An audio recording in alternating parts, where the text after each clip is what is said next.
แทนกันไปได้พอออกสตาญาติโยมทั้งหลายอาตมาได้นำเอาพระธรรมเทศนาจาดกมาเทศเป็นลำดับมาโดยเฉพาะเจ้านี้ก็ต้องขอบคุณอนุโมทนาต่อเจ้าของสถานีวิทยุทุกที่ทุกแห่งที่นำเอารายการของพระคุณเจ้าทุกรายการไปออกอากาศให้กับพอออกสถาญาติโยมทั้งหลายในคืนสี่ข่าวนี้ตั้งแต่ตีสามปลายมาละตีสามปลายมาจนถึงเป็นยัง7 โมงกันไปได้พอออกสถาญาติโยมทั้งหลายอาตมาได้นำเอาพระธรรมเทศนาจาดกมาเทศเป็นลำดับมาโดยเฉพาะเจ้านี้ก็ต้องขอบคุณอนุโมทนาต่อเจ้าของสถานีวิทยุทุกที่ทุกแห่งที่นำเอารายการของพระคุณเจ้าทุกรายการไปออกอากาศให้กับพอออกสถาญาติโยมทั้งหลายในคืนสี่ข่าวนี้ตั้งแต่ตีสามปลายมาละตีสามปลายมาจนถึง7 โมงเจ้า ต้องขอบคุณอนุโมทนาต่อเจ้าของสถานีวิทยุทุกที่ทุกแห่งเจ้าหน้าที่ทุกท่านที่มีจิตเป็นกุศลขอบคุณแก่บรรดาศรัทธาสาธุชนทุกท่านอาตมาได้มาพบปะกับคณะศรัทธาสาธุชนในเจ้านี้เวลาตี 5เป็นต้นไปก็จะได้นำเอาสาระพระธรรมคำสอนในมรดกธรรมกำเมืองมาเทศนาให้กับพอออกสถาญาติโยมทั้งหลายได้รับฟังตามปกติรายการตามปกติที่เฮาทำบุญแต่ละครั้งแต่ละคราวก็มีการปูจาพระรัตนตรัยไหว้พระรับศีลมีศรัทธาหลายท่านหลายคนมาอู้จาว่าบางครั้งบางทีนั่นน่ะเฮาทำอย่างบ่ค่อยถูกต้องมีคนมาสอนมันก็บ่ค่อยดีค่อยงามกับผู้เป็นประธานในคณะนั้นๆดังนั้นในพิธีทางศาสนาของเฮาที่เฮาเคยทำกันมาก็มีการไหว้พระรับศีลก่อนที่จะไหว้พระรับศีลก็ต้องมีการจุดเทียนจุดธูปบูชาพระรัตนตรัยแต่ที่สำคัญนี่ว่าบางคนยังบ่เข้าใจว่าเขาจะต้องจุดเทียนเล่มไหนก่อนนี่เล่มไหนที่หลัง โต๊ะหมู่บูชานั้นก็เรียบร้อยละถือว่าได้ฟังไปแล้วที่อาตมาเคยอู้จาเกี่ยวกับเครื่องบูชาที่โต๊ะหมู่บูชาก็มีเทียน2 เล่มธูป3 ดอกและก็เจกันดอกไม้ที่ขาดบ่ได้ต้อง3 อย่างนี้ธูป2 ดอกธูป3 ดอกหมายถึงบูชาพระพุทธเจ้าเทียน2 เล่มหมายถึงบูชาพระธรรมพระวินัยดอกไม้ธูปเทียนบูชาพระสงฆ์เนี่ยโต๊ะหมู่บูชาต้องพร้อมด้วยการบูชาพระรัตนตรัยทีนี้มาถึงพิธีกรรมเมื่อถึงเวลาแล้วขอเชิญเจ้าภาพไปจุดเทียนธูปบูชาพระรัตนตรัยเราก็ต้องถือเทียนชนวนเพื่อจะไปจุดเทียนที่โต๊ะหมู่บูชาต้องจุดเล่มซ้ายมือของเฮาก่อนนะบอกศรัทธาญาติโยมทั้งหลายแต่บางคนก็ไปอันใดขวาอันใดขวาอันใดซ้ายซ้ายพระพุทธหรือซ้ายของเฮาซ้ายคนจุดนะซ้ายของผู้ไปจุดก็แล้วกันเอามาคือมันงงเล่มซ้ายมือของผู้ที่เข้าไปจุดเฮามีหน้าที่จุดข้างซ้ายของเฮามีทางใดจุดเล่มนั้นก่อนจุดให้ติดเรียบร้อยแล้วก็มาจุดเล่มขวามือนะเล่มขวาเล่มที่2หลังจากจุดเทียนเล่ม1เล่ม2ซ้ายขวาเรียบร้อยก็มาจุดธูป3 ดอกธูปนั้นถ้ามีชนวนก็จุดไปเลยเปิ้นบางครั้งเปิ้นก็มีสำลี มีสำลีชุบน้ำมันเนี่ยมันก็จุดง่ายถ้าบะหมี่ก็อาจจะถอดออกมารวมๆกันเอามาจุดแล้วก็ค่อยปักลงไปปักทีละดอกทีละดอกเพื่อจะให้หันว่าชัดเจนว่ารูปทูบดอกที่หนึ่งดอกที่สองดอกที่สามอย่างนี้เป็นต้นนี่เข้าใจตามนี้เนาะพอออกสตาญาติโยมทั้งหลายจุดเล่มซ้ายมือของเฮาก่อนแล้วมาจุดเล่มขวาแล้วก็มาจุดธูปหลังจากนั้นก็มาตั้งอกตั้งใจบูชาพระรัตนตรัยตามมัคคะทายกเปิ้นจะนำมัคคะนายกเปิ้นก็จะนำอิมินาสการเรนะธัมมังปุเชมิอิมินาสการเรนะธัมมังปุเชมิอิมินาสการเรนะสังฆังปุเชมิข้าพเจ้าขอบูชาพระพุทธพระธรรมพระสงฆ์ไหว้พระอรหังสัมมาแล้วก็อาราธนาศีลรับศีลเป็นลำดับต่อไปอย่างเงี้ยเป็นการขั้นตอนที่บักเกยที่ยังบักเกยอู้เรื่องการจุดเทียนมีคนมากระชิบกระซาบขออู้เรื่องการจุดเทียนหน่อยอย่างนี้เป็นต้นดังนั้นเมื่อจบการอาราธนาศีลนั้นก็อาจารย์ก็อาราธนาธรรมเมื่ออาราธนาธรรมพระสงฆ์ก็จะเทศธรรมเอาละถึงขั้นตอนที่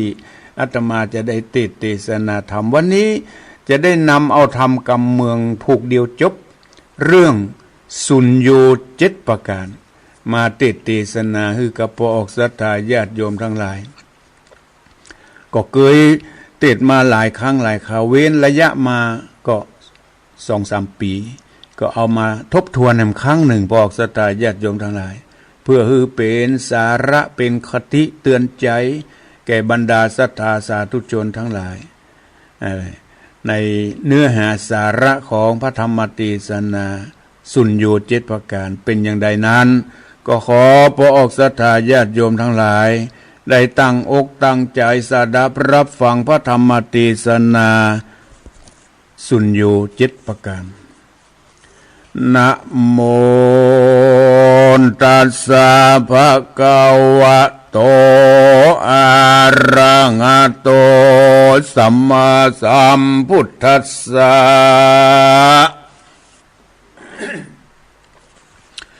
อิทะโลเกมนุสสาอุปปันนาสานทโวฟังดุราโสตุจนาสัพพุริสะตั้งหลายตั้งยิ่งใจน้อยใหญ่ผู้มักใฝ่ตั้งบุ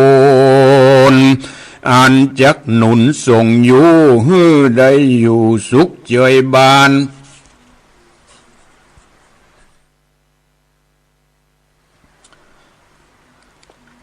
ศรัทธาหารลิงน้อมมานั่งพร้อมฟังธรรมจุงดาจำจิไว้แล้วก้อนไกเอาเก่นเอาสารเอาปีญาณวิเศษป่าพ้นเขตมารภัยจุงตั้งใจดักอยู่อย่ากล่าวอู้ขวนพระธรรมเทศนามันจะปีบาปเป็นกรรมจ้าถอยติดจองห้อยตัวเราไปอย่าปากันมัวเมาต่างอื่นจุงแปลงใจชื่นยินดีบุญกุศลมีเอาใส่แหบอย่าได้เอาบาปมาซ่อนอย่าได้เอาหมอนมานอนตึกเต้าต่อหน้าพระเจ้าองค์คำอย่าจากกรรมสุบซาบมันจะเป็นบาปเป็นกรรมต่อโจรจุ่มหมู่คนนั่งใกล้เขาจักเดือดไม่เกณฑ์ใจโอ้ใจฟังตั้งแต่เก้าเราจักเล่าเทศนาไขจาถึงคนในโลกาโลกกว้างมาได้สร้างต่างดีบางคนพยาบ่มีสักหยาดบ่กึดขวาดต่างศีลต่างธรรม ศีลแห่บ่นำรักษานักปราชญ์ไขจากะไว้ว่าคนผู้นั้นเกิดมาเสียเวลาปางเป่าเลี้ยงคาบเน่าบ่ดอกบ่ได้ในพระธรรมเทศนาจัดไว้จิตประการมาดขอดไว้คือหากมาใดจักขุสุญโยโสตสุญโยหัตถสุญโยปาตสุญโยมุขสุญโยกายสุญโยอายุสุญโยดังนี้เป็นเก้าขอศรัทธาตั้งหลายตึงหนุ่มตึงเท่าและยิ่งใจจงจำหมายพามรู้ดังกล่าวจะไขลำดับไปหน้าบัดนี้เด็ดเตออันว่าจักขุสุญโยนั้นตันกล่าวไว้เป็นหมายว่าคนยิ่งใจมวลหมู่เกิดมาสู่ในโลกาลางคนมีตาปางเป่าคือบ่เล็งดูพระพุทธเจ้าองค์คามบ่ได้หันพระธรรมสักหยาดบ่ได้หันรสชาติคำสั่งคำสอนของพระบวรสัมมาสัมพุทธเจ้ามีตาบ่ได้บ่เล็งพอสองแก่เท่าปิตามารดาอันเลี้ยงตนมาตั้งแต่น้อยหันคนต่ำก้อยมาขอแยะหน้างอเข้าใส่แปะออกปากไล่จำหนีหันพระเจดีย์พระธาตุเจ้าตามวัดวาอารามบ่น้อมไว้ปูจาหันวัดวาเปิ้นมีการก่อสร้างกุฏิวิหารศาลาห้องน้ำน้อยใหญ่สร้างขัวข้ามไตนาทีมันมีสองตามีพอบ่ได้เหมือนกับบ่หันยังเข้ากายบ่ผันผายเตียวเข้าไกลบ่ไปช่วยไปใจก็ตามการหรือบริจาคทานช่วยกรรมเพื่ออุทิศพร่ำปัจจัยหันเจ้าศีลใสสะอาดพระภิกษุสามเณรมาปิณฑบาตภายพันมันทำตาบ่หันสักกี้สักทีบ่อาจหลีกลี่บ่แม่นที่กองธรรมนักปราชญ์กล่าวจากกรรมไขจาว่าคนอย่างนี้มีตาบ่ดอกบ่ได้จะแลนาโสตสุญโยนั้นเล่าคือคนหนุ่มเท่ายิ่งใจมีหูบ่ได้ปางเป่าจอยบ่ฟังถ้อยคำศีลคำธรรมบ่ฟังคำพ่อคำแม่บ่ฟังเขาเท่าเกตานายมีหูบ่ได้บ่ฟังครูบาอาจารย์เจื้อเงาครูบาอาจารย์เจ้าอันใดสั่งได้สอนไขขานบอกกล่าวหูข่าวกองดีละเว้นหนีกรรมหยาบคือว่าบาปทารอนกะตำบุญอย่าขาดเข้าอาวาสฟังธรรมก็มีหูนำใบบอดแม่นปาการผู้แก่ผู้เฒ่าก็บ่ไหวมีผู้มีศีลมีธรรมก็บ่ไหวบ่ได้ใส่บาตรด้วยมือตนการบุญกุศลน้อยใหญ่บ่ไฟห้อยกับตัวกับตนเต้ามัวเมาแต่ต่างบาปกระทำกรรมหยาบนาเป็นคนมีมือซ้ายและมือขวาบ่ดอกบ่ได้จะเล่นนาปาตสุญโยนั้นไซคือคนโลกใต้ยิ่งใจ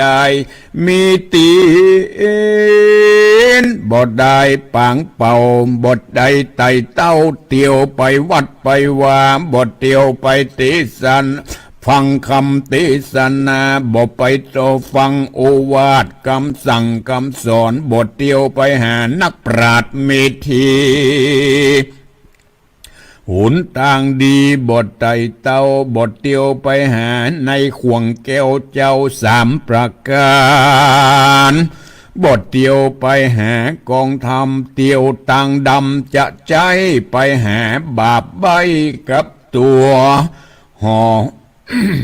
ห่อนกว่ากลัวบาปกรรมติดไปแนววันลุนต่างอันเป็นบุญบทเดียวไปหาเป็นคุณมีตีนบทได้ปางเป่าจะเล่นนา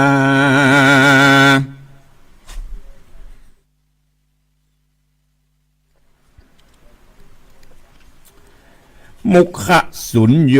คือผู้ที่มัวเมาหลายหลากมีแต่ปากบ่เรียนศีลบ่เรียนธรรมบ่หูกำไว้กำสาบ่ถามหาต่างไต่เต่าอันจะเข้าสู่ความสุขพระนิพพานมีแต่อู้จาขานกล่าวอู้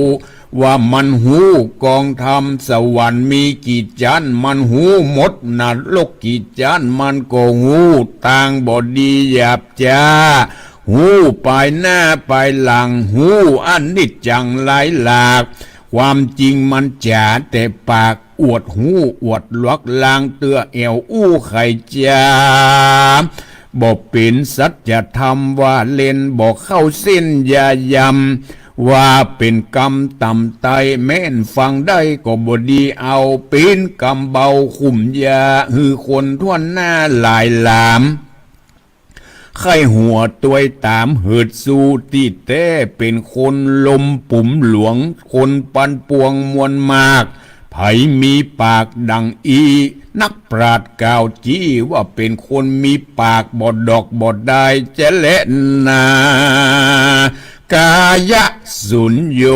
คือผู้ที่มัวเมาคำเจ้าเลี้ยงขับเน่าอินทรีย์วันละ3-4 ตีบอกขาดเต้าพมาดลาสาบ่ถามหาต่างศีลต่างธรรมมีแต่นับกินนับอยู่หลงคดคู่ขิงคองในแห่งห้องตัวเก่าว่าบ่มีอันใดเล่าติดตนหลงเมาวนจะควายกับต่างหยาบร้ายทารุณต่างอันเป็นบุญบอกอันไก่แสนโยชน์กระทำกรรมโหดนานาคนอย่างนี้กันมะละนามวยม้างกดตุกอยู่ป่ากว้างดงเขียวไปคนเดียวจะใจเข้าป่าไม้ดงดานละคาบไว้ดงดินหือนอนกินยาหยาบเอาแต่บาปปาไปเลยบ่มีอันใดอันเป็นบุญช่วยกำหือล่วงล้ำต่างผ่านหมู่อาจารย์นักปราชญ์เปิ้นบอกเล่าว่าคนอย่างอีเกิดมาปางเป่าดอมได้จ้าและนาอายุสุญโยนันไซตันกล่าวไว้เป็นธาราคือคนนานามวลหมู่อันเกิดมาอยู่มามีอายุเมื่อนานศีลเจียงคาน58บ่เคยแขวดรักษากุณนาใหญ่น้อยบ่จ่องห้อยกับตัวเต้าเมาปาโลใบบอดบอกกึดฮอดถึงนรกเอาเวจีเกิดเหมือนปีแต่ใส่นักปราชญ์กล่าวไว้เป็นหมายว่าอายุหลายแก่เท่ายังบ่เต้าละอ่อนเด็กขาอันรู้สิบป่าหูวัดหูว่าหลายหลากศิลปะพรากเสียตนบางคนมีศีลกับตนเอโกมัจจริโยมหัลลโกปุตตทิตุนัฏฐายะสังฆหติยังมีคนหลายหลากคือมีคนแก่คนเฒ่าตัณหาปาโลใบบอด บ่หูแจ้งรอดถึงสังขารเกิดมาเมินมานานมีอายุนักเป่าว่างบ่หูก็สร้างต่างดีอายุมีหลายแหล่เป็นคนแก่คนเฒ่าบ่ดอกบ่ได้ฮิหอมเข้าของหลายมากเต้าเอาไว้ฮือลูกฮือเต้าเหลนหลานเก็บหอมมานมมานานเมียดไว้จักจ่ายจักใจนำนาโอ้สาเก็บไว้อดสากันอยากตุกลำบากเครื่องขีคนเท่าจนพอเสื้อผ้ามีปุดขาดเข้าน้ำขาดแรงงายลูกเต่าหลายมวลมากก็ปากันพรากหนีไก่เลยบ่มีไผใจใส่เลี้ยงลูกใหญ่ปีมาซ้ำเอาหลานมากาขี้ข้างลงล่างจารักปุตตาลูกเต่ายังบ่เต่าลักรานจากไปกินไปตานอ่วงของเฝ้าอยู่ห้องหอเห็นเกหากันควรมาบอกมาจะเอื้นเปล่าหูข่าวว่าจุงไปวัดไปว่าไปทำบุญสุนตานขวงแก้วตั้งสามไปช่วยกันกวาดวัดกวาดว่าอารามไปจิเตียนตามลูกทุบไตยอมมือไว้ฟังธรรมมันก็มามาจากล่าวอ้างว่าบ่มีเวลาบ่เวียนว่างยังการยังงานใจบดเจยบานที่ถอยแองเป็นวัดเป็นไอ้น้อยจามไอกัวไปกวนใจเจ้าบ้านเจ้าหมู่เท่าเลยอยู่บ่ดอกบ่ได้ลูกหลานหลายแต่สายละคนแก่คนเท่าไว้ไปหลังเท่าอยากกินสังก็บ่ได้กินตุกอยากไล่นานำกันอยากกินจะกินปลากินจีนเขาก็จะต้านเล่าว่าสังบ่พอคนแก่คนเฒ่าเปิ่นมีศีลมากบ่ขาดบ่พมาทลาสาอันนี้ซ้ำฮือมาหามาเลี้ยงกันอยากกินเมี่ยงยาโอมเขาลูกหลานแจ้งจมพระพายแกงว่าเมี่ยงเปิ้นก็ขายแป้งกันคนเท่าอยากกินเก่งอ่อมซาเขาก็แกงว่าจะลายว่าอยู่บ่ได้ปางเป่านั้นใส่ไฟต้องบ่หอนได้จักแหงกันกินเก่งจักลุกจักถอกเขาขอเอาของในออกมาไว้เหตุนั้นใส่ก็บอกกวนกินการไผ่ลูกหลานคนใดเอามาฮือกินก็เป็นคนล่างนึเขาก็อาหนีไก่ลูกหลานคนใดเลยบ่มีไผ่เข้าไก่คนแก่คนเฒ่าก็ตุกอยากไล่อย่างเก่าลวดได้กินเขาบ่ได้กันว่าไก่จักตายลำบากคนเฒ่าคนแก่ปากบ่ได้ลูกหลานอยู่ใต้อยู่เหนือมีจุดเจือตุกออกกูสลอกมาถามมือเป็นกำงามบทเศร้าว่าพ่อเอ๋ยแม่เอ๋ยอยากกินสังอันใดจุงบอกมาไว้อย่าจ้าอันปูข้าอันเป็นลูกอาสาอยากกินปลาเป็ดไก่หรือขนมใส่เป้าตาลของกินลำหวานใจน้อยขนมน้ำอ้อยจักนำมาคนเท่าก็น่ากินก็บ่ได้พ้องแต่งเข้าใกล้แต่งมาสีตาทะลิมายาร้องห่มร้องให้ว่ากูนี่ไส้สันใดจ้าแล้วแก้งไข่จะถามดูว่าพ่อเฮยแม่เฮ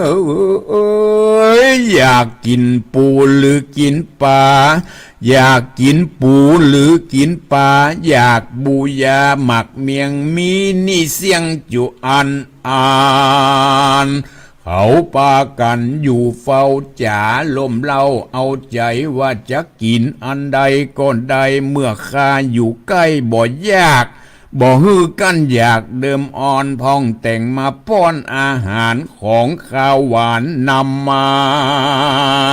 พองเอายามาเข้าใส่เสื้อผ้าใหม่มาวางตำคนแก่คนเฒ่ากินบ่ได้เข้าแกงเข้าใกล้รุมราเอาของน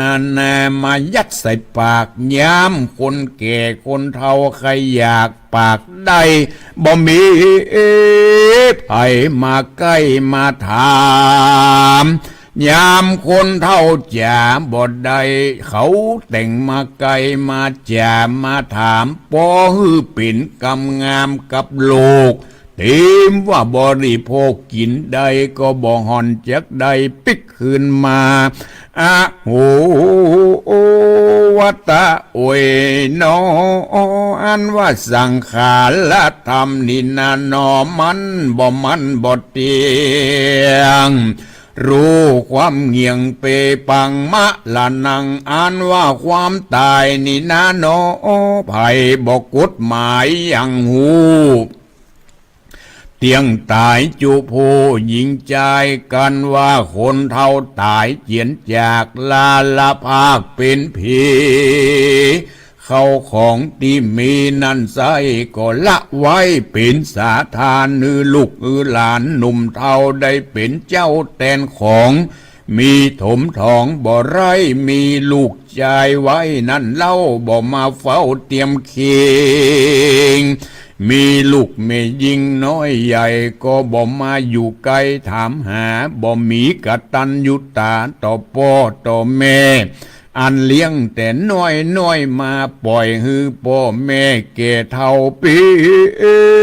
นตุกเล่าเหลือลายการคนแก่คนเฒ่าตายจิตขาดเขาก็เอาศาสตร์กะลามาปันตัวเอาเครื่องครัวปุกไว้ครังของใจครัวดีคือต้นสาลีและแผ่นพากันไปถึงป่าจ้าพายผ่านเขาก็ปากันเอาออกแล้วเอาปอกปิกขึ้นมาหากำขุนนาบ่ได้แล้วกล่าวกำไว้เป็นโหนว่าขวัญคนหนีหื้อหนีขวัญผีอยู่ในป่าจ้าอย่าอะไรเสื้อผ้าเป็นของตู่ข้าจุอันจักเอาไปปั่นหลานและลูกเต่าแล้วคนแก่คนเฒ่าที่ตายไปก็เลยบ่มีอันใดติดอ่อนจิตเมาวนวุ่นว่าอยู่ที่ป่าจ้าคนเดียวเลยได้เตียวในสงสารหาพมันบ่ได้เป็นตุกไรเหลือขนาดก็ด้วยเหตุที่คนแก่คนเฒ่าอยู่ด้วยความพมาทลาสา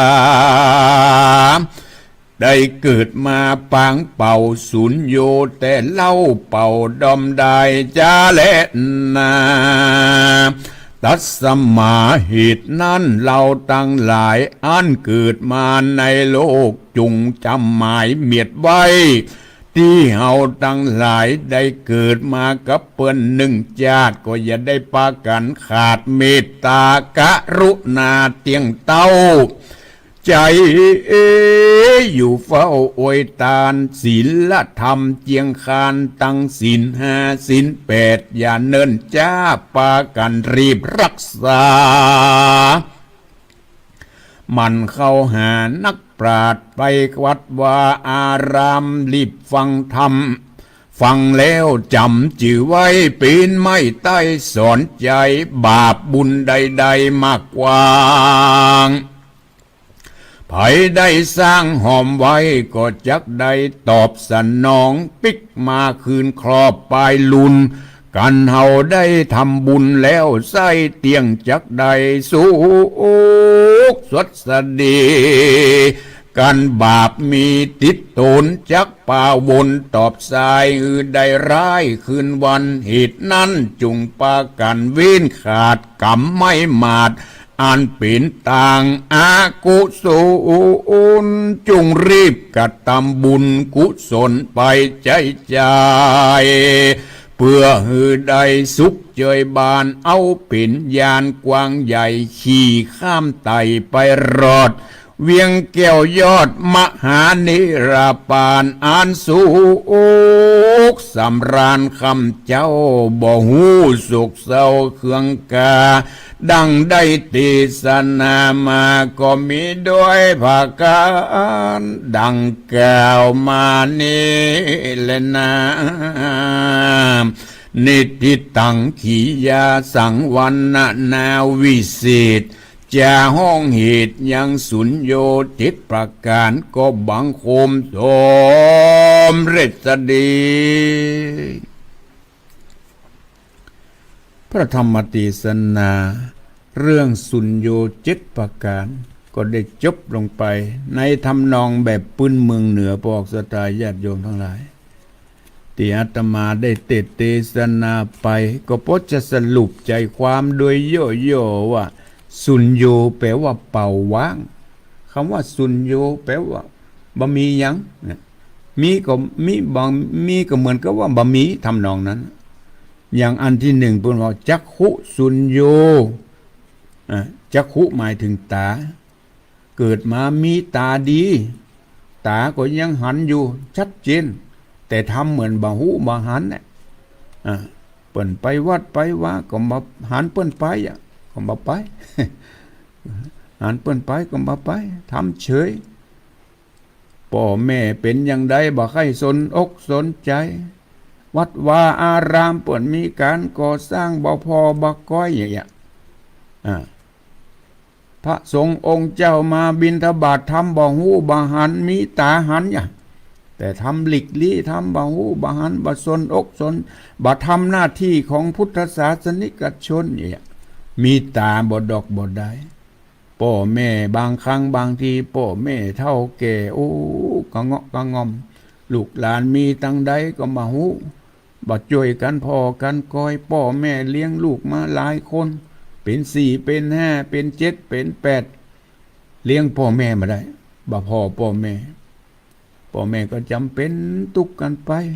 ช่วยตัวเองไปเพราะลูกบ่พอบ่ก้อยบ่สนใจบ่มีความกตัญญูต่อพ่อต่อแม่จักขุสุญโยมีตาบ่ดอกบ่ได้ดังนั้นพอออกสถาใจตาให้เป็นประโยชน์พ่อวัดพ่อว่าช่วยกันพ่อบ้านพ่อเมืองพ่อพ่อแม่พ่อปิตามารดาพ่อปู่ย่าตายายหรือพ่อแม่เฮาล่วงลับไปแล้วพ่อแม่บ่ได้เลี้ยงเฮามีปู่ย่าตายายมีน้าป้าเป็นคนพ่อแม่เป็นคนที่สองที่ได้เลี้ยงเฮามาก็ต้องถือว่าเป็นพ่อเป็นแม่ต้องตอบแทนพระคุณของท่านต้องช่วยกันเป็นการแสดงออกซึ่งความกตัญญูกตเวที จักขุสุญโย ประการที่สองพูดว่าโสตสุญโยโสตหมายถึงหูมีหูก็ดีไม่ใช่บางหูดีได้ยินชัดเจนแต่บางครั้งบางทีเหมือนกับว่าบ่ได้ยินบ่ได้บ่หูเรื่องหูแล้วยังเพิ่นจักชวนไปประกาศไปช่วยกันเพียววัดเพียวว่าช่วยกันงานบ้านเหนือบ้านใต้งานมงคลงานอวะมงคลเฉยบ่ไปทำเหมือนบ่ได้ยิน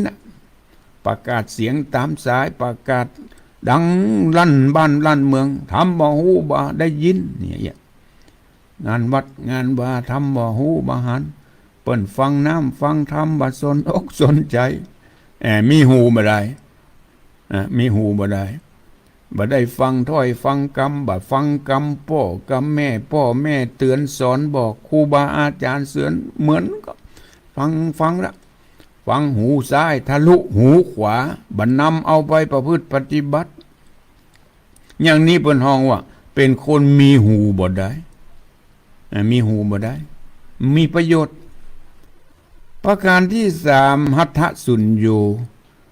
หัตถสุญโยคือมีมือบ่ได้บ่ทำคุณประโยชน์ บ่ไหว้พ่อบ่ไหว้แม่บ่ไหว้ครูบาอาจารย์บ่ไหว้พระสงฆ์องค์เจ้าบ่ไหว้พระแก้วเจ้าสามประการบ่ใจมือบ่เป็นประโยชน์ไปใจไปในทางที่เป็นอกุศลเปิ้นทำบุญใส่บาตรด้วยมือตนแต่บ่ทำบ่สนอกสนใจการกุศลใหญ่น้อยบ่เคยทำมัวเมาแต่ทางบาปกระทำแต่ทางอกุศลกรรมนี่เปิ้นเฮาว่ามีมือซ้ายมือขวาดีแต่บ่มีประโยชน์หัตถสุญโญ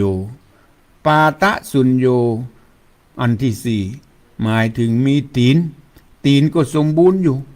ตีนซ้ายตีนขวาเตี้ยวไปไหนสะดวกสบายแต่บ่ไปในทางที่ดีบ่ไปหาครูบาอาจารย์บ่เตี้ยวไปใจพ่อใจแม่บ่เตี้ยวไปพ่อแม่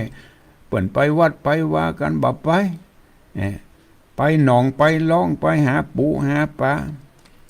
ไปแอวไปเรื่อยแอวได้ที่สนุกสนานต่างดีบัดเตียวไตบ่ไปหาแก้วเจ้าสามประการบ่กลัวบาปกลัวกรรมนี่บัดสร้างบุญสร้างกุศลไว้กับตัวมีตีนบ่ได้บ่มีประโยชน์เปิ้นฮ้องว่าปาตะสุญโญประการที่ห้ามุขสุญโญมีปากปากเนี่ยเปิ้นมีปากเดียวเปิ้นฮืออู้แต่สิ่งที่เป็นมงคลคือปากันเฮียนศีลเฮียนธรรมเฮียนกรรมสั่งคำสอนของพระสัมมาสัมพุทธเจ้าสุดโมโกห้องกรรมอันใดที่เป็นมงคลที่ควรจะอู้ก็ควรอู้มีปากคือเป็นประโยชน์ปากแล้วอู้แล้วคือมันเป็นสาระเป็นมงคลกับตัวเองและคนอื่นฟังแล้วรื่นหูฟังแล้วสบายอกสบายใจทั้งคนอู้และคนฟังสิ่งที่บ่ดีบ่งามจะไปเอามาอู้กรรมติจินนินทากรรมด่ากรรมแจ้งคำหยาบคำคายบ่ควรที่จะมาอู้คนเอามาอู้ในสิ่งที่บ่เป็นมงคลเพิ่นฮ้องว่ามีปากบ่ได้มีปากบ่ได้บ่เฮียนศีลเฮียนธรรมบ่เฮียนคำสั่งคำสอนบ่อู้สิ่งที่เป็นมงคลถือว่ามีปากบ่ได้เป็นคนอย่างบางคนเนี่ยอู้เป็นคนลมหลวงปุ่มหลวงอู้แต่กำลมเล่าฮือเปิ้นอู้ฮือเปิ้นไข้หัวนี่เปิ้นเลอะแต่กำที่แท้ๆบ่ใครมีประการที่หกกายสุญโญคือผู้ที่มีร่างกายสมบูรณ์มีร่างกายสมบูรณ์แต่อยู่ด้วยความประมาทอยู่ด้วยความประมาทบ่ถามหาตั้งศีลตั้งธรรมนับกินนับอยู่กินวัน3 มื้อ4 มื้อบ่มีอันใดที่จะคิดไปในทางที่ดีสดายที่มีร่างกายสมบูรณ์เปิ้นไปเหนือไปใต้เปิ้นไปทำบุญที่นั่นที่นี่เปิ้นไปกันบ่ไปมาจักจวนกันเปิ้นมาจักมาจวนบ่ไปทั้งที่ร่างกายสมบูรณ์ร่างกายสมบูรณ์อ้วนปูดีน่าบางคนอิจฉาขอยเฮามาเจ็บหัวเข่าเอามาเจ็บหลังเจ็บเอวเจ็บเนื้อเจ็บตัวบ่สบายบ่สามารถที่จะไปแต่เสียดายคนที่เพิ่นสมบูรณ์ที่เพิ่นร่างกายสมบูรณ์เพิ่นยังบ่ไปแสดงว่าปล่อยให้มีร่างกายสมบูรณ์บ่ดอกบ่ได้ปล่อยให้วันเวลาล่วงไปนี่เพิ่นฮ้องว่ากายสุญโญอยู่ด้วยความประมาทลาสาประการสุดท้ายอายุสุญโญมีอายุเท่าแก่เป็นสวละเป็นคนสูงวัยละได้รับเบี้ยแล้วหรอกมีอายุ60 70เสียดายเปิ้นไปวัดไปว่าก็บ่ไปพ่อเปิ้นพ่อมกเป็นคนแก่คนเฒ่าบ่ได้ศีล5ศีล8บ่เคยรักษาบ่เคยเอาพระธรรมบ่เคยไปฟังน้ำฟังธรรมบ่เคยเข้าวัดเข้าวานี่นักแก่มีอายุนักแต่บ่มีประโยชน์บ่คิดฮอดถึงวาดไปหน้านี่เฮาจะเอาอย่างไปตวย นักปราชญ์เปิ้นกล่าวไว้ว่าคนมีอายุแก่คนเฒ่าเนี่ยบ่เหมือนบัดยังบัดเต้าละอ่อนเด็กขาที่งูที่ห้ำเฮียนศึกษาในด้านศีลธรรมฮู้จักศีลธรรมฮู้จักไปวัดไปว่าละอ่อนอายุ10ปลาย20ปลายยังมีดีกว่าคนที่อายุ70 80ยังมีศีลมีธรรมนักกว่าดังนั้นอย่าปล่อยให้วันเวลาล่วงเลยถึงเฮามีอายุแก่ก็ต้องรีบทำในเมื่อทำได้รีบทำเหลือเวลาน้อยเดียวเอาจะต้องรีบทำอายุแก่เท่ามาละดังนั้นเปิ้นว่าอย่าได้ประมาทลาสาอายุของเฮาถึงจะมีเวลาเท่าใดก็ตามเฮาก็พร้อมที่จะเดินทางในภพหน้าชาติหน้าสมบัติภายนอกเฮาพอมีกินมีใจแต่สมบัติภายในนั้นน่ะเฮาพร้อมหรือไม่ถ้าเฮาพร้อมแล้วก็ถือว่าสบายอกสบายใจทำใจปล่อยวางทุกสิ่งทุกอย่างอย่าไปมัวเมาอย่าไปติดในลาภในยศในสรรเสริญลูกหลานก็ปล่อยเข้าไปทำจิตใจสบายสบายทำบุญฮื้อทานตามที่เฮาพอจะทำได้อย่างเป็นต้นเราเรียกว่าคนเฒ่าที่มีคุณภาพคนเฒ่าที่มีผู้มีอายุเป็นที่น่าเคารพเป็นที่น่ากราบไหว้เป็นที่น่าปูจาของลูกของหลาน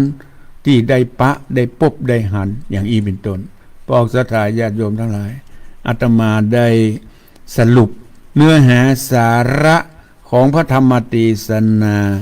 เรื่องสุญโญ7ประการมาพอสมควรคิดว่าจะเป็นสาระเป็นข้อเตือนสติกับพวกศรัทธาญาติโยมทั้งหลายบ่มากก็น้อยก็เฮาทั้งหลายจงอย่าได้ประมาทก็แล้วกันเฮามีอายุเท่าใดก็ตามจะมีอายุนักก็ตามน้อยก็ตามเฮาบ่ว่ากันแต่อย่าได้ประมาทรีบสร้างคุณงามความดีไว้เฮาไผบ่ฮู้ว่าจะจากโลกนี้ไปวันใดเวลาใดต้องรีบทำพร้อมตั้งแต่เวลานี้เป็นต้นไปที่จะพร้อมที่จะเดินทางในภพหน้าชาติหน้านี่เป็นห้องว่าอยู่ด้วยความบ่ประมาทอาตมาก็ขอฝากไว้สำหรับเจ้านี้จักขุสุญโญมีตาก็คือมีตาอันมีประโยชน์พ่อกอยลูกเต้าหลานเหลนพ่อกอยพ่อแม่พ่อกอยผู้มีพระคุณพ่อกอยวัดวาอารามพ่อกอยพระสงฆ์องค์เจ้าโสตสุญโญมีหูก็ขอให้มีหูที่เป็นประโยชน์ฟังน้ำฟังธรรมฟังอันเป็นสาระคำสอนของพ่อของแม่หัตถสุญโญมีมือซ้ายมือขวาทำมาอย่างที่จะเกิดประโยชน์แก่ตัวเองแก่สังคมแก่ส่วนรวมปาตะสุญโญมีตีนเตียวไปหาครูบาอาจารย์เตียวไปหานักปราชญ์ท่านผู้หูเตียวไปวัดไปว่าข่วงแก้วเจ้า3ประการมุขสุญโญมีปากก็ขอฮื้ออู้ในสิ่งที่เป็นมงคลหมั่นเรียนศีลเรียนธรรม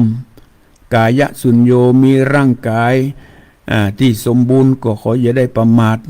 ในที่เฮามีร่างกายสมบูรณ์รีบสร้างคุณงามความดีในขณะที่เฮายังสุขสบายอายุสุญโญ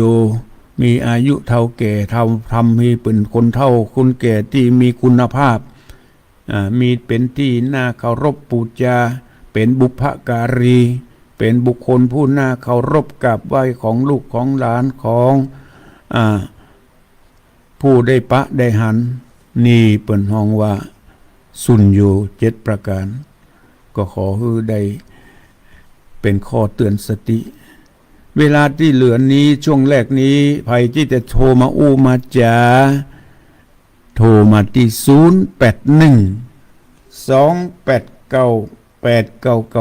081-289-8992ในช่วงตี5ถึง6โมงนี้หลังจาก6โมงเป็นต้นไปก็จะได้เทศนาธรรมปืนบ้านล้านนาเรื่องภัยราชกุมารต่อจากวันจันทร์ที่แล้วในช่วงที่2ต่อไป เวลาที่เหลือนี้ใครที่จะโทรมาอู้มาจาเช็คผลการรับฟัง0812898992นะบอกศรัทธาญาติโยมทั้งหลาย0812898992ฟังแล้วได้สาระได้ข้อเตือนสติอย่างใดในเนื้อหาสาระของพระธรรมเทศนาก็ขอแจ้งผลการรับฟังที่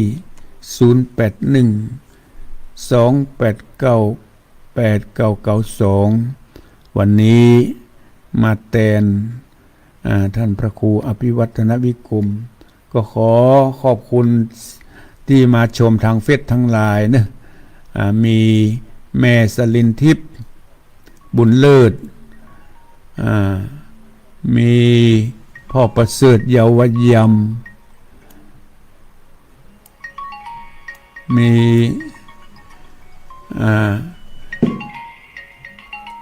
แม่จันสมใจปัญญาสันกำแพงบวกกลาง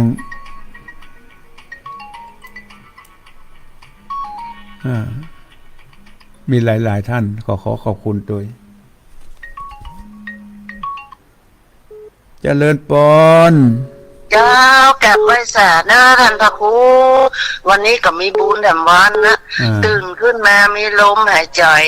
ได้ฟังธรรมกับท่านพระครูแต่เจ้าและเด้อส่วนยู7ประการนี่นะโอ้สนอกสนใจอย่างดีเลยเด้อเจ้าท่านพระครูแม่สุแก้วศิลาพรสิทธิบ้านห้องละปุนเด้อขอบคุณเด้อเจ้าได้ฟังแล้วเข้าใจคือคำสอนอย่างดีเลยเด้อเจ้าขอบคุณเด้อบุญรักษาฝนกำลังตกเจ้าท่านพระครูเจ้าจุ่มเย็นเจ้ากลับไว้สาเด้อเจริญปอนไปจ่าเจ้าท่านพระครูโทรมาจากไหนยกเดชโทรจากอำเภอถ้าจากบ้านนาดูตำบลวังเกิดอำเภอเมท่าโทรมาจากแม่ท่าที่ลำปางฟังชัดเจนเนาะเจ้าอยู่ตำบลวังเกิดเจ้าอยู่อำเภอเมท่าเจ้าอยู่แม่ท่าจังหวัดเจ้าท่านพระครูฟังได้ดีเนาะที่บุญญาวาสเอาชัดเจนดีเจ้าเจริญพรเด้ออย่าแพ้ทางอยู่เตือนเจริญเขาได้สาระดีเด้อท่านพระครูเด้อเจริญปอนเจริญปอนพระเจ้าท่านพระครูแม่อุ้ยฟังอยู่นะเจ้าแม่อุ้ยฟังที่เสมิงชัดเจนดีเนาะเจ้าชัดเจนเจ้าบ้านทุ่งเรดิโอนะเจ้าบ้านทุ่งกะเจ้าขอบคุณคำเรื่องนี้ก็สอนดีเนาะท่านครูเนาะมันสอนทำท่านสุนโยสอนดีถึงอกถึงใจดีนะฟังไปเรื่อยๆแม่อุ้ยอินเนอร์เจ้าบุญรักษาอยู่ดีมีสุขเจริญปอนโทรมาจากแม่ท่าที่ลำปางฟังชัดเจนเนาะรีวิทยุหน่อยตัดไปแล้วเพิ่งตัดคนเดียวปุ่นเนี่ยเจริญปอนที่ห้วยการฝนตกก็กำลังตกเนี่ยแต่ว่าตรงวันข้ามฟังชัดเจนในน้องใหม่ใส่ทองเนาะชัดเจนเลย98.5ชัดเจนอยู่เนี่ยห้วยตองซักชัดเจนดีต้องขอบคุณแม่ใส่ทองเนอะกำลังใจทั้งคุณเนอะบุญรักษาอยู่ดีมีสุขเจริญพรนมัสการเจ้าแค่ผมว่าก็มีขายของเจ้าทำเนี่ยเจ้ามีไปมีขายอยู่ไปซื้อเนอะอันนี้โทรมาจากไหนเดี๋ยวนี้ห้วยปูเจ้าอำเภอแม่อายเจ้าแม่อายกะแม่อายเจ้าวันดีเจ้าขอบคุณเนอะเจ้านมัสการเจ้าบุญรักษาอยู่ดีมีสุขเจริญปอนโทรมาจากไหนบ้านชุกก็ตำบลตะก้ออำเภอแม่สวยความคืนนั้นรูนี้ชัดเจนดีเลยเจ้าฟังชัดเจนอยู่ที่ไหนก็ไม่สวยเจ้าอำเภอแม่สวยจังหวัดเชียงรายเนาะ เจ้าจังหวัดเชียงราย ฟังชัดเจน พระครูตลอดเนอะ ฟัง ได้นำคำคำสอนเจ้า ฟังชัดเจนดีเนาะ เจ้า โอ้ขอบคุณนะแม่เนอ เจ้า บุญรักษาอยู่ดีมีสุข พระครูสอนเนี่ยเจ้า ดีละดีละบุญรักษาเจริญปอน กลับภาษาเจ้าตันตะครู โอ้แม่ ในคำนวณจะสอนเจ้า แม่คำนวณเจ็ดซ้อนลำปางเนาะ เจ้าฟังอยู่เจ้า เอาฟังชัดเจนดีเนาะที่เจ็ดซ้อน เจ้าฟังชัดเจนดีเจ้าดันเด่นถิ่นล้านนานะเจ้า โอ้เมืองปานเนาะ เจ้าฝนตกพระครู โอ้พอฝนตก ตกทั่วกันหมดตา เจ้า ขอบคุณแม่คำนวณ มันได้ยัง ฮะ 11 คนเฮามันได้ยังในทำหวาดเนาะเจ้า เป็นความจริงเป็นความจริง ผมจริงขนาดเจ้า ดีละ เจ้า เจริญปอ สาธุ น เจ้า บุญรักษาเจริญปอน ไว้สาเจ้าท่านพระครูเจ้า โทรมาจากไหน ไม่ได้แม่บุญหนองยงเป้าเจ้า โป่งหนองเวียงปับเป้าจังหวัดเชียงรายเนาะ เจ้า อยู่บ้านเดียวกันถึงบ่อบุญธรรมเนาะ วันเจ้าบ้านเดียวกับผมทำเจ้า โอ้บุญรักษาเน้อ เจ้าเป็นกำลังใจนะเจ้า เจริญปอน กราบไหว้สาครับท่านพระครู โอ้พ่อน้อยบุญปันนี่ โอ้ผมบุญวันนี้เปิดแต่พระพระครูย้ายเวลามาวันจันทร์แล้วกะ เป็นทุกวันทุกวันจันทร์6 โมงถึง7 โมงวันนี้มาแตนเปิ้น เขาไปอยู่มองไปขายครัวไปในตลาดโมงที่มีอากาศมันเขาเจอวันนี้มาได้ไปขาดโอ้พระครูพอดีว่ะ ขอบคุณพ่อน้อยเนอะที่ได้ส่งของมาฮื้อ โอ้บรรยายได้ดีขนาดสรุปทำได้ดีขนาด อันกะ เป็นแน่ละ พ่อน้อยฟัง เย็นพุทธเอกทำนี่ชิ้นหนึ่งเลยล่ะ อันกะฟังชัดเจนนี่เนาะอยู่บ้าน เป็นกำลังใจครับพระครูเลิกกลับไปสาครับผม โอ้บุญรักษาอยู่ดีมีสุขอันน้อยบุญปั่นมโนคร บ้านเสาหินปุ่นอำเภอฝางจังหวัดเชียงใหม่เจริญปอน เจ้าพระครูเจ้า โทรมาจากไหน มันบ้านเรือนประจาย บ้านเรือนตำบลสิตำบล บ้านเรือนเจ้า บ้านเรือน ฟังชัดเจนนี่เนาะที่บ้านเรือนป่าซางเนี่ย เจ้าบ้านชัดเจนดีเจ้า โอ้ขอบคุณเนอะฝนตกก็ที่บ้านเรือน อ๋อต้องเป็นของกันเลยเจ้า โอ้กำลังจะตกเนาะขอบคุณนะแม่เนอะบุญรักษาอยู่ดีมีสุขเจริญปอน เปิดได้สาจ้าท่านพระครู โอ้โทรมาจากไหนเสียงชัดเจนเนี่ย ใช้ประการเจ้า โอ้ใจปากการแม่อย่างก็ ไม่สีดอนเจ้า โอ้แม่สีทอน แม่สีทอนนี่เคยได้ยินมาหลายรายการนะ เจ้าชัดเจนที่เด้อพระบาทอุดมเจ้า โอ้ นี่นะ ฟังชัดเจนเนาะ เจ้า โอ้ขอบคุณนะแม่สีทอนเนอะ เจ้า บุญรักษา เจ้า อยู่ดีมีสุขทุกเสียงชัดเจนดี เจริญปอน